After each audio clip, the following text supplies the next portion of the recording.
గురుభ్యో నమ. ఈరోజు మనం జ్యేష్ఠ పౌర్ణమి వ్రతం కదా, దాని ప్రాముఖ్యత తెలుసుకుందామండి. ఇది జ్యోతిషపరంగా కూడా చాలా ఇంపార్టెంట్ అంటే దాన ధర్మాలు ఏం చేయాలో దాని గురించి తెలుసుకుందాం. ఇది జూన్ 10వ తారీఖు వస్తుంది. జూన్ 10, 11, 2 రోజులు చేసుకోవచ్చు మీకు సౌలభ్యాన్ని బట్టి.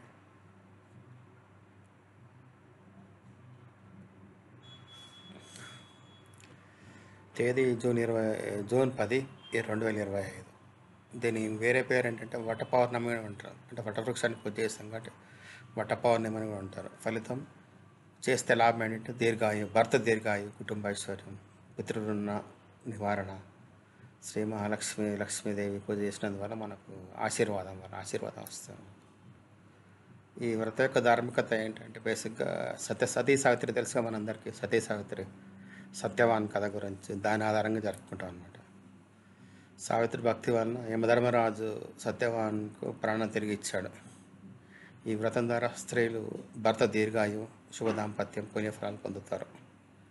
గంగా స్నానం, తర్పణము, దానం చేయడం వల్ల పితృశాంతి మరియు మనోభిలాషట తిరగటం జరుగుతుంది. వ్రత కథ సారాంశం. సావిత్రి గొప్ప పతివ్రత అండి. భక్తి నిష్ఠలతో యముని మెప్పించింది. తపోనిష్ఠుడైన సత్యవాన్ను ఆమెను భర్తగా ఎంచుకుంది. అయితే నారదుడు అతడు అల్పాయుష్కుడని హెచ్చరించాడు. భర్త మరణించే రోజున యమధర్మరాజు అతని ప్రాణాన్ని తీసుకెళ్ళడానికి వచ్చినప్పుడు సావిత్రి అతన్ని కూడా అనుసరిస్తుంది. సావిత్రి ధర్మచర్చ ద్వారా యముడిని మెప్పించి 3 వరాలు కోరింది. ఒకటి, తండ్రి గారు అంటే సత్యవాన్ గారు అంటే మామగారు పోగొట్టుకున్న రాజ్యం తిరిగి ఇవ్వాలి, శతసంతానం అభివృద్ధి కావాలి, భర్త సత్యవాన్కు మళ్ళీ జీవం కావాలి. యమధర్మరాజు తన వరదానం నిలబెట్టుకుంటే ఆమెకు వరాలు ఇచ్చాడు. అందువల్ల స్త్రీలు ఈ రోజున సతీ సావిత్రిలా భక్తిని కలిగి ఉండాలని చెప్పి వ్రతం చేసుకుంటారనమాట.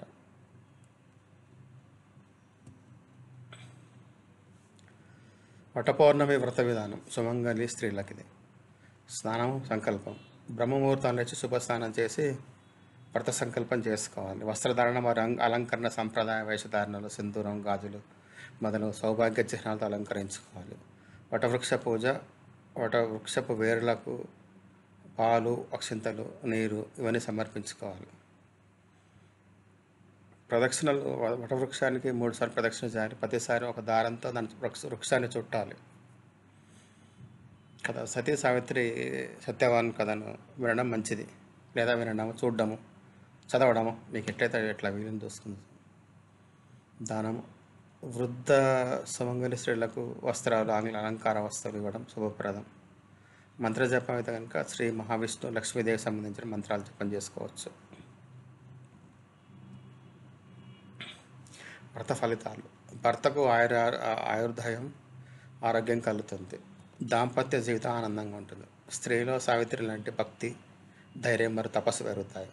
కుటుంబంలో ఐశ్వర్యం, సంతానాభివృద్ధి మరియు శుభ ఫలితాలు కనిపిస్తాయి. ఈ రోజున 12 రాశుల వారు ఏ దానం చేయడం శుభప్రదంగా తెలుసుకుందాం. మేషరాశి వారు ఈరోజు లక్ష్మీదేవి ఆశీస్సులు పొందడానికి ఖీర్ ప్రసాదంగా పంచాలి. వృషభ రాశి వారు ఈరోజు పేదవారికి పెరుగు లేదా నెయ్యి అన్నదానం చేయవచ్చు. నెయ్యితో దానం చేయవచ్చు, పెరుగు చేయవచ్చు, అన్నదానం. ఈ 2 కలిపి పెరుగు అన్నం లాంటి దానం చేయొచ్చు అనమాట.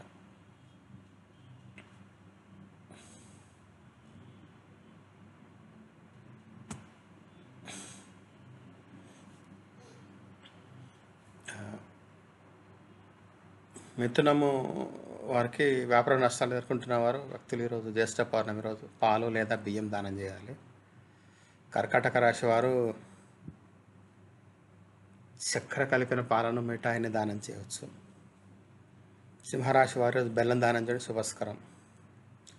కన్యారాశి వారి రోజు కీరు దానం చేయాలండి. తులారాశి వారు రోజు పాలు, బియ్యం, నెయ్యి దానం చేయండి.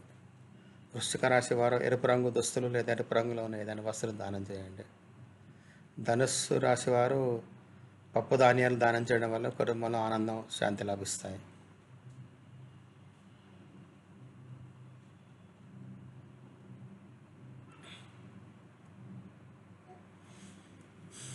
మకర రాశి వారు జ్యేష్ఠ పూర్ణిమ రోజు బియ్యాన్ని ప్రవహిస్తున్న నదిలో విడిచిపెట్టండి. ఇలా చేయడం దోషాల నుంచి విముక్తి కలుగుతుంది అన్నమాట. కుంభరాశి వారు ఈరోజు పేదవారికి అన్నం పెట్టాలి. మీనరాశి వారు రోజు బ్రాహ్మణులకు అన్న వితరణ చేయాలి.